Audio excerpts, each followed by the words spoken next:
आता 2 ठराव पण तुम्ही त्या बाबतीमध्ये बघितले। एकंदरीतच शेवटी लोकांचे प्रश्न सुटले पाहिजे। चर्चा खूप होती, हे केलं पाहिजे ते केलं पाहिजे, परंतु होतं का? नाही झालं। का नाही झालं?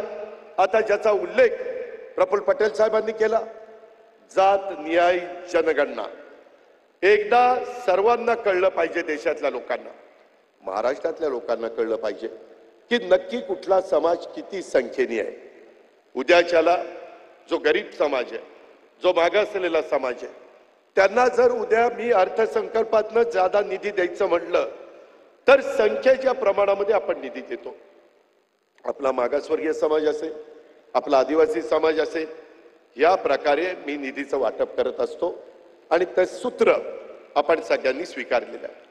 काही जण जाणीवपूर्वक आपलं सरकार आल्यापासून पद्धतशीरपणे बदनामी करण्याचा प्रयत्न करतात। काही आपला संबंध नाही। काहींनी काय स्टेटमेंट केलं की सामाजिक न्याय विभागावर अन्याय केला, अजित पवारांनी बजेट कमी केलं।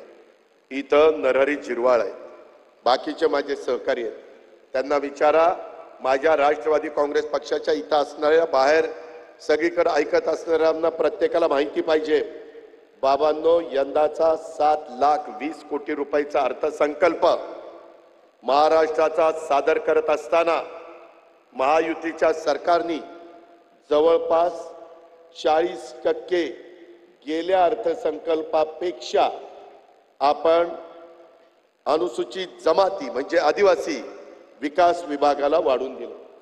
नरहरी दिले की नाही? 41%, सॉरी मी 40% म्हटलं, 41%। हे पुढे येतच नाही। कुणीतरी सांगतं अजित पवारांनी अन्याय केला, मग त्याच्यातनं माझा कार्यकर्ता थोडासा गडबडतो, थोडासा खचतो, त्याला माहित नसतं की नक्की काय। आता तुम्हाला कळलं पाहिजे की उलट आपण 41% गेल्या वर्षीच्या तुलनेमध्ये माझ्या आदिवासी समाजाला जास्तीचे दिलेले। सामाजिक न्याय विभागात माझा मागासवर्गीय समाज आहे, त्यावेळेस आपण गेल्या वर्षीच्या पेक्षा 38% तिथं जास्त दिलेले। मुख्यमंत्र्यांनी पण त्याच्याबद्दलचं स्टेटमेंट केलेलं तुम्ही ऐकलं असेल, पण त्याबद्दल त्याला जेवढी प्रसिद्धी मिळायला पाहिजे तेवढी प्रसिद्धी दुर्दैवाने मिळत नाही। आणि मग आपल्याबरोबर पण काम करणाऱ्या माझ्या मागासवर्गीय समाजाला, आदिवासी समाजाला वाटतं, अरे असं झालंय का? अजित पवार आणि त्यांचे सगळे सहकारी आणि राष्ट्रवादी काँग्रेस पक्षाचे नेतेगण फक्त शिवशाहू फुले आंबेडकरांच्या विचारधारेने चला एवढं भाषणापुरतं सांगतात का? नाही, आम्ही प्रत्येक गोष्ट कृतीमध्ये करतोय।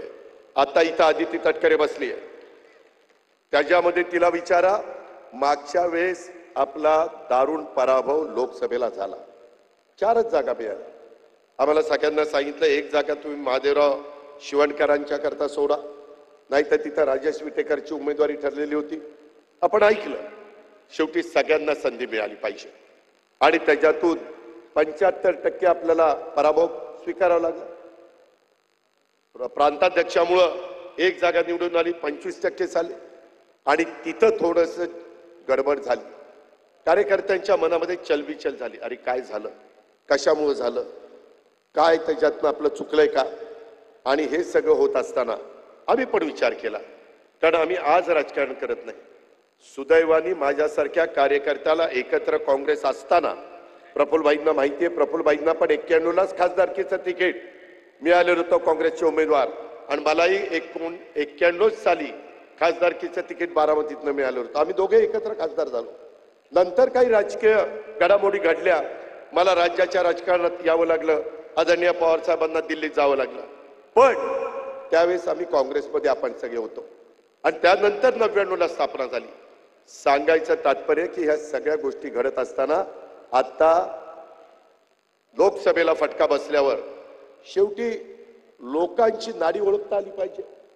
काय केल्यानंतर पुन्हा आपल्या महायुतीला पाठबळ मिळेल, काय आपल्या चुकलं का, कुठं आपण कमी पडलो, आणि त्याच्यातून आम्ही सगळ्यांनी चर्चा केली आणि तिथून लाडकी बहीण योजना पुढे आली। जबाबदारी मोठी होती। अर्थसंकल्पामध्ये जवळपास 40 ते 45 हजार कोटी रुपये ह्या कामाच्या करता, पण माझ्या गरीब महिलांच्या करता, ज्यांच्या हातामध्ये कधी असं महिन्याच्या महिन्याला पैसे डीबीटी द्वारे येत नाही, त्यांनाही वाटतं की मी पण काहीतरी माझ्या कुटुंबाकरता करावं, मुलाबाळांकरता करावं, स्वतः करता करावं, असं बघणारा मोठा वर्ग सांध्यापासून बांध्यापर्यंत महाराष्ट्रामध्ये आहे आणि तो महिला वर्ग आहे. आणि त्याच्यामुळे तो विचार आपण केला. तो विचार